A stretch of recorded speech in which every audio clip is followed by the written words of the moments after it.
right. Well, I guess since I brought up the topic, I could start it off with how I feel about, being yourself within your content. No matter what you do, yourself is always going to be a hyperbolic. You could, because you want it to be entertaining. You want yourself within your content will always be a hyperbolic version of yourself, because you have, like, most of the time, like, I guess people are mostly chill. If I were to meet like Afro in real life, like meeting him at first, he'd be the boisterous, loud Afro, but then he's gonna chill out. We gonna have that. It's gonna be all homies from then and out. But the Afro that you guys see on the screen is very hyperbolic, very loud, very boisterous. But in a sense, that still is Afro. That's what attracts people to Afro, because he is that loud, funny voice. He can make up jokes on the fly, and he's got that charisma. That's all a part of what makes Afro. And to implement that in a creative standpoint is something that not a lot of people know how to do. So I'm very knowledgeable. I'm a very knowledgeable person. I like to spread knowledge. That's always been my whole thing. And I think that I can use that with, my funny side, my personality. I've just never had the opportunity to do it. Like, I mean, I've had the opportunity, but I just never thought about doing it like that. And being a creative and being a creator, it really, what am I trying to say? You have to put yourself in a corner to where when something doesn't work out, you have to find that way out of that corner. It's almost as if you are cocooning yourself. Yeah. And then you go through a lot of failures, a lot of downfalls, and you just burst out of the cocoon with brand new ideas, a brand new look at things. So within the context of being yourself, that is something that takes an internal look at yourself. What are you have to look at your own qualities, and then you have to magnify them.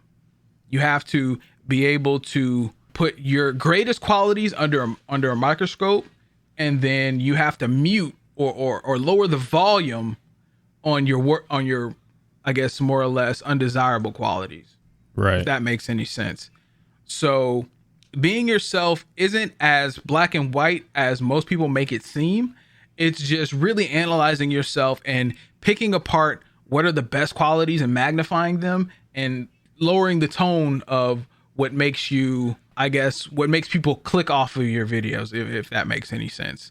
Because I know for a fact that, like, if I'm just like droning on about a fact here, a fact there, people aren't going to like that. And I need to do that less in my videos. And I know for a fact that I do.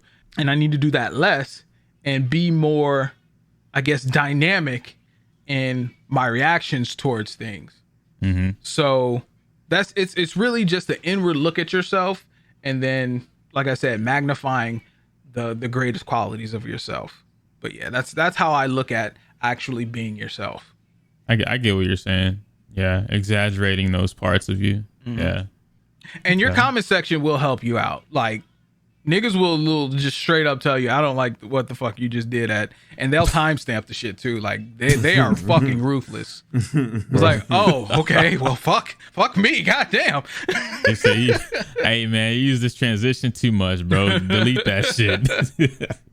Like, damn, bro. All right, bro. I will say, there's a content creator that I like. He makes Epic 7 content. I won't say his name or anything, but holy fuck, he uses the same fucking song. He's one of those content creators that don't, speak or anything, but they'll use the same goddamn song in every fucking video. And I'm like, wait, bro. So he just doesn't talk in his videos? No, he's one of those he makes auto guides for Epic 7. Okay. And so he just has it on play, but he'll use the same fucking song. And it's like, I don't want to hear this song anymore, bro. Like, I like the content that you're putting out. For 2 years now. I like What's good?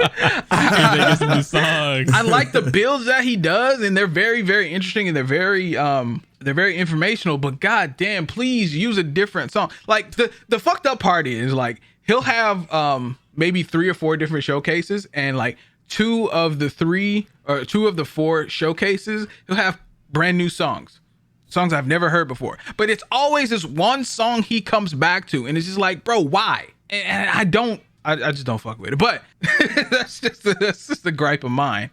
So your comment section will always tell you what you're doing right and what you're doing wrong. It's really up to you to take that as constructive criticism, because it's not always going to be constructive, but it is criticism. So if you can pick apart from what's actually constructive out of the criticism and take that to heart and try to mix that up and change it, then you'll be okay. And there's a lot of people that can have like 1 million good comments, and then it's just that one fucking comment, that one long-winded negative comment that will rock you, that will just break your fucking ankles, and it will put you in a slump. You got to push past that one. You just have to. And I don't know what it is. I think it's, as a content creator and as an entertainer in general, you want to be able to entertain everybody. And that's just so fucking unrealistic. But the human in you wants to be that guy. You really have to sit yourself down and tell yourself you're not that guy, pal. You know? You're just not that guy. You can't entertain everybody. It's not possible. It's not possible. So the negative comments, you really have to just like be like, and move the fuck on. And I know that's super hard for one, for people who are starting out, and then for 2, for people who are very opinionated and vocalized. So you just really just gonna have to hunker that one down and just take it for the team and just keep it moving. Because I know a lot of people that get stuck on something one person said out of however many views that they get. So that's something like most new creators would have to look out for and just, move past. But yeah, that's my take on this situation. We're really just doing like random creator shit. I'm telling you, bro, we just talking today. Yeah, we are actually just talking. We really just don't have any topics. We're just talking. But we're going off of our own experiences. Well, I know I am, because I know I get stuck on those fucking comments, bitch. Yeah. I was gonna say same, man. Same. Oh my. It just happens, dude. It does. It does. And it's really frustrating when you get those comments, because you really think you got a banger of a video. Because the thing is, when you're starting out, or you really just don't have that much of an interaction with your viewers, you get like you'll get a good group of comments on a video that you thought was a banger, and then you have somebody who's not even fucking subbed, hasn't said a word on the channel at all, and they're giving you this negative feedback, and it's just like, bitch, why? You just fucked up the whole vibe. Yep. And then it's just like, what do I do? Do I defend myself, or do I just mute and move the fuck on? And 9 times out of 10, you should mute and move the fuck on. But the creator, fuck that, bro. And the, I and the let nigga, motherfuckers know. And the nigga who loves Hell his no. craft, he's gonna say something.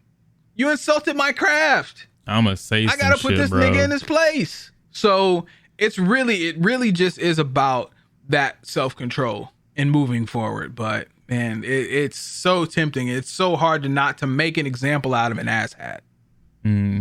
But I think that goes into like my thing about, I say this a lot of the times with the viewers in general. I don't like how entitled, the viewers kind of behave. Like, I get it, maybe this isn't what you wanted to see, and that's cool. Don't fucking comment then. Like, leave the video. Like, there's so many videos that I come across, whether that be the recommended or because, like, I'm looking for something, and I'm not gonna be like, damn, bro, this video was ass. That one part you did, trash, bro. You know what? Just stop making YouTube videos altogether, dog. Go back to fucking your mom's basement, something stupid. Like, nah, bro, I'm just gonna leave the video. Like, it didn't help me, I'm out. Now if the video is really fucking shit, like, I feel personally attacked because he's talking about 9 out of 10 things that I happen to do and or be, I'm gonna dislike the video and be like, you know what, bro, you're right. Yeah, fuck you, bro. Fuck you and this channel, and then I'm out of here. But that's at that point I was attacked. So I get those type of situations, I'm not endorsing it. I'm just letting niggas know I do it, you know. But it's not very often that I get attacked about something from somebody's video, because nobody's really making a video to attack somebody, you know. I don't just know. dumb. I think Nick can say otherwise. Hey, listen. What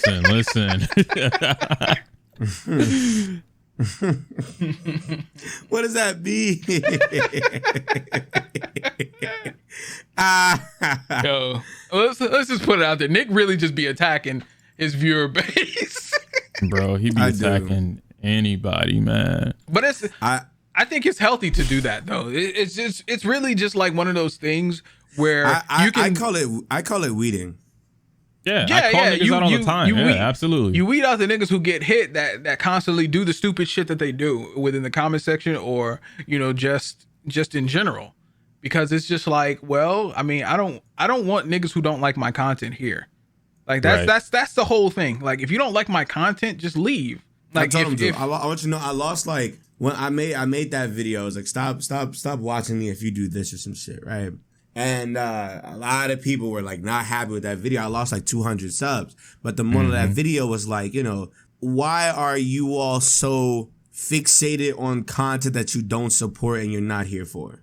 Yep. Yeah. And it was just like, that makes no fucking sense to me when all you can do is unsubscribe. And I lost like 200 people. I gained 200 back since. Mm-hmm. You know, I wanted to say the same thing about the video that I did for I dropped the Why I Quit Genshin Impact video, right? And I mean, it didn't really do too high as far as I guess normal Genshin Impact videos would do. But surprisingly, I got maybe like 1 or 2 comments that were slightly negative. And when I say negative, I don't mean like, oh yeah, you're, you know, bad or whatever. They were just like, nah, I still play this game. Like it's fun for me because blank and yada yada.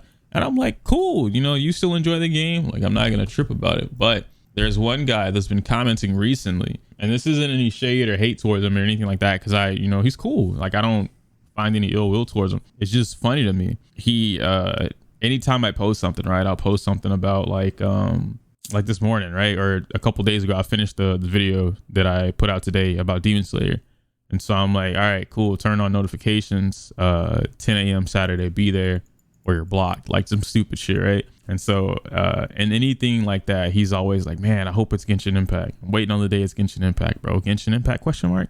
And I'm like, dog, like I just put out a video saying I quit Genshin Impact. What are you hoping for, you know? But it's like, because he's not being rude about it, so I'm not gonna be like, fuck off, you know?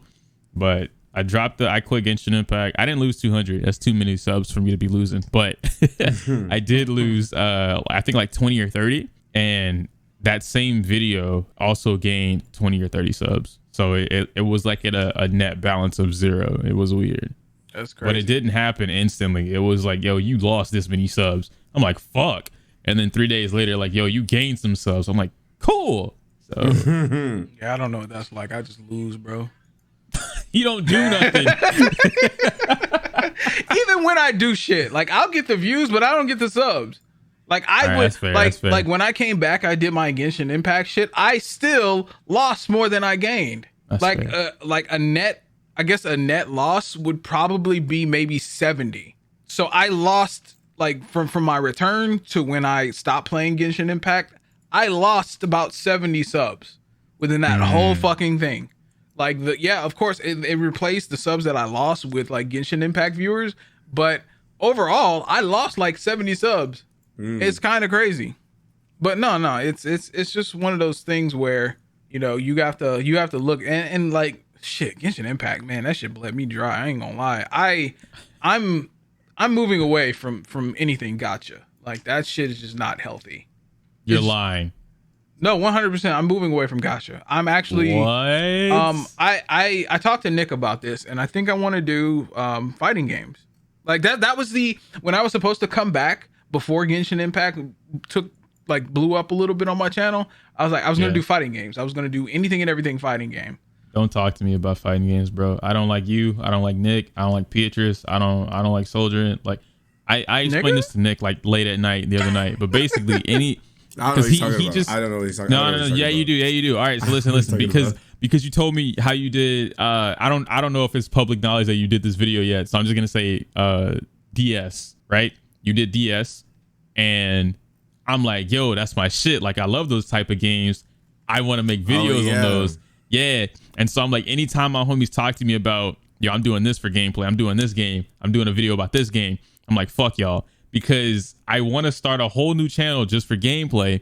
And every time I'm like, I'm gonna do it, then it's like, wait, but you got the main channel. Then, you know, like, you got the shit that we're gonna talk about later. You're like, you got this thing that you should do because the like this might net game. Listening to people who you keep listening to a lot of people first and foremost. That's too many people. You know what it is? It's because I'm not a person that shies away from insight, right? Sure, like, but Yoki, the problem is you apply all insight to what you're doing. It's hard. It's hard. You're supposed to pick out what you do and don't like, and the problem is you don't do that at all. Right. Yeah. You take everything everybody else is saying, then you're at odds with yourself for like 3 weeks, haven't put out shit, and it's like, okay, well, back to the drawing board. What the fuck you mean? The problem is you listen too much. Like, shut the fuck up and just do it. But it's tough though, right? Like, honestly, this is ideally what I want. I want to be able to maximum 2 channels. One is just all me, personality, whatever the fuck I want to do, which in this current case has been me talking about anime, manga, video games, just generally shit that I'm interested in and I make videos on. That's what I want to do. And then eventually vlogs will start to come in, like once I go out and do stuff. Like last night could have been a vlog, but I wasn't thinking about it. But that's what I want to bring to that channel. The other channel would just be straight gameplay, highlights from Twitch or YouTube playthroughs, because you especially when, what is it, like the key websites that we have and whatnot to get the keys, I can't be like, yo, give me this game for free, and they're like, cool, yeah, you got numbers on your channel, what do you do? And I'm like, I talk about manga and anime and bitches or some shit, and they're like, yeah, that ain't got nothing to do with games, pass. And I'm like, I don't get the game now, I gotta pay for the game, bro. Like, I get free shit. I get free shit, man. You know, that's how capitalism works. Nigga, like, what? Yeah. Yes, you have to pay for shit that you want. Shit, try to get the free shit, bro. What's the problem? Not all the time, bro. Like, not all the time. You're right, but just this, this moment, these moments in time.